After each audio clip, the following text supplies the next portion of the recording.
Ляля Насуханова, первая летчица-чеченка, парашютистка и видный общественный деятель в историю Чечни, влетела словно птица с неба на самолете, став первой летчицей-чеченкой и тем самым доказав, что можно заниматься любимым делом, сохраняя и приумножая те качества, которыми издревле гордились чеченские женщины.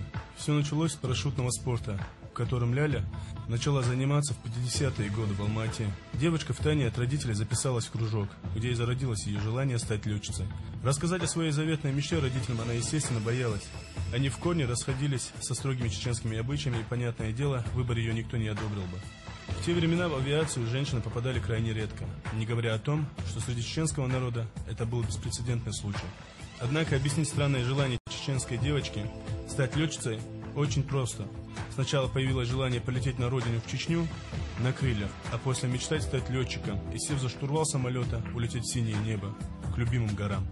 Родилась Ляля Насуханова в 1939 году в колыбели многих известных в республике и за ее пределами людей, в селе Старые Атаги. Еще в детстве она узнала горький хлеб, чужбины в ссылке в Казахстане. Там, в далеком Казахстане, вчерашняя школьница совершила свои первые 86 прыжков. Отсюда и начался ее путь к мечте стать летчицей. Именно здесь, еще учась в школе, она заболела небом и записалась в кружок парашютистов Алма-Атинского аэроклуба. В те годы в авиацию женщины попадали редко, в виде исключения, поэтому мать прямо дар речи потеряла, когда однажды в книжке дочери нашла ее секретные документы. Только и сказала: «Не женское это дело», и махнула рукой. Знала, что если Ляля решила, то отговаривать бесполезно, упрямо была невыразима. Отец тоже не очень-то препятствовал увлечению дочери. Верил, что с годами дурь из девичьей головы все-таки вылетит. Таким образом, на пути Ляли в осуществлении своей мечты отныне не стало преград. После окончания аэроклуба она поступила и успешно окончила Центральную летно-техническую школу в Саранске. В 1957 году настал исторический момент для чеченцев, который повлиял на судьбу не только Ляли, но и всего чеченского народа. В это время, по решению Верховного Совета СССР, было восстановлено национальной автономией репрессированным народом, среди которых были и чеченцы. Вернувшись на родину в 1957 году, Ляля поступила в Махачкалинский аэроклуб летчиком-инструктором. Набирала опыт пилотажа воздушной акробатики. Окончив его, продолжила учебу в Центральной летной школе ДОСААФ, стала профессиональным летчиком-инструктором. Работала сначала в Махачкалинском аэроклубе, совершенствуя летное мастерство и разнося добрую славу о многосторонних талантах и возможностях родного народа. Участвовала во многих международных всесоюзных, всероссийских зональных соревнованиях по самолетному спорту. Первые успехи пришли к Ляле в конце 60-х годов прошлого века. В составе сборной команды Дагестана молодая спортсменка в городе Ростове на первенстве по южной зоне России стала чемпионом, получила диплом первой степени. Однако все эти достижения ей давались нелегко. Войти в десятку лучших летчиков СССР ей пришлось ценой неимоверных усилий. Она училась и работала в неравных условиях. Вспоминая свою жизнь, она писала: «Мое положение усложнялось еще и тем из спецпереселенцев, то есть людей второго сорта, о чем нам напоминали на каждом шагу. Настойчиво пробивалась она и в военное авиационное училище, где готовили летчиков высшего пилотажа. Тернистый путь туда лежал через Генштаб. Наконец она поступила в это училище и успешно закончила его, и стала мастером высшего пилотажа. Ляля была настоящим асом в области пилотажа. Бесстрашная, хрупкая женщина принимала участие в соревнованиях наравне с летчиками-мужчинами. На первенстве СССР по самолетному спорту в городе Куйбышево она заняла 18 место среди 54 летчиков. Следующим достижением стало 3-е место на первых соревнованиях по самолетному спорту СССР среди женщин в Москве. Бронзовую медаль Насуханова получила за 27 фигур высшего пилотажа в 20 комбинациях. Из Москвы Ляля увезла не только награды, но и самое важное для любого профессионала – признание своего мастерства. Ее включили в сборную команду СССР. Планировалась ее поездка в Испанию на первенство мира, но международный дебют не состоялся. В это время Ляля готовилась стать матерью. Восхищенные мастерством чеченки-пилота, присутствующие на соревнованиях летчики-космонавты, герои Советского Союза Андриян Николаев и Валентина Терешкова писали в газете «Гродненский рабочий»: «Мы с большой радостью следим и гордимся успехами первой летчицы-чеченки Ляли Насухановой. Мы много слышали рассказов о мужестве и отваге чеченской молодежи. А недавно, увидев на соревнованиях по высшему пилотажу Лялю, мы воочию убедились в правдивости этих рассказов. Считали бы за честь летать с ней вместе в космос». А поэт Иван Минтяк, также восхищенный летчицей, посвятил ей целую поэму «Земное небо». Так, шаг за шагом умножала Ляля Насуханова славу своего народа и своей республики. В 23 года она работала в авиации.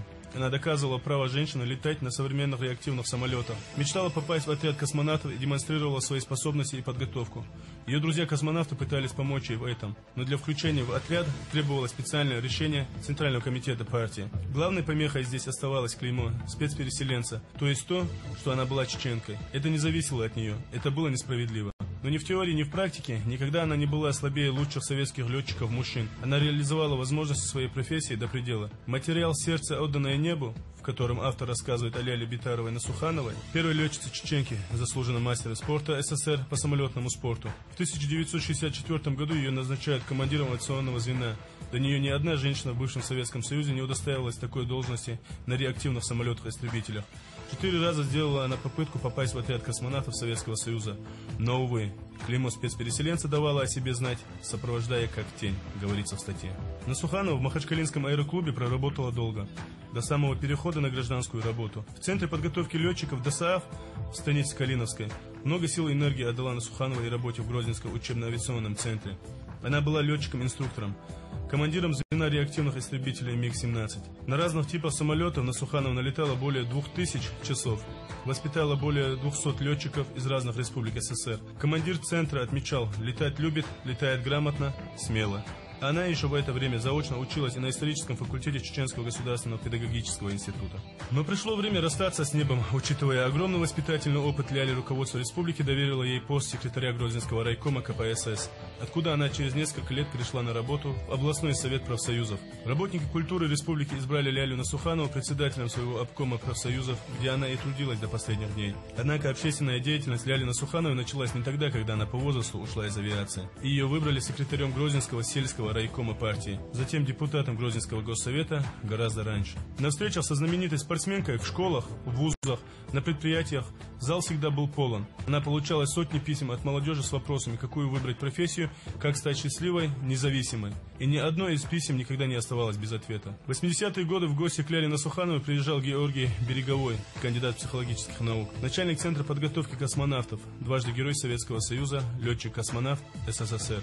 Заслуженный летчик-испытатель СССР Георгий Тимофеевич вручил Насухановой диплом Федерации авиационного спорта за заслуги в подготовке спортсменов ДСААФ. Ее вспоминают как женщину уникальной судьбы. Она стала первой летчицей-чеченкой. Она вырастила не только своих детей, но и поставила на крыло десятки молодых людей разных национальностей.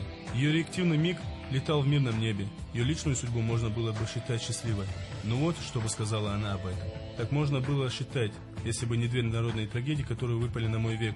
Выселение 1944 года и события, которые начались в 1994 году и продолжающиеся до сегодняшнего дня. Так что счастье мое относительное.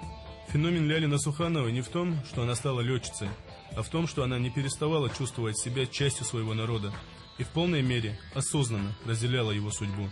В 2000 году чеченская женщина-летчица из Старых Атагов жила как беженка вместе со своей семьей в осетинском селе недалеко от города Владикавказ. Там же беженкой ей и довелось скончаться в январе 2000 года. Первая летчица-чеченка, парашютистка и видный общественный деятель похоронена во Владикавказе. Вот таким удивительным образом сложилась судьба чеченской девушки Ляли, которая, следуя зову сердца, навсегда вписала свое имя в историю своей республики. Она ушла из жизни относительно рано, ей было всего 61 год. Но память о ней сохранилась и в глазах тех, кто ее знал близко. Она до сих пор молодая, красивая, уверенная в своем счастливом будущем. Далгештуюс.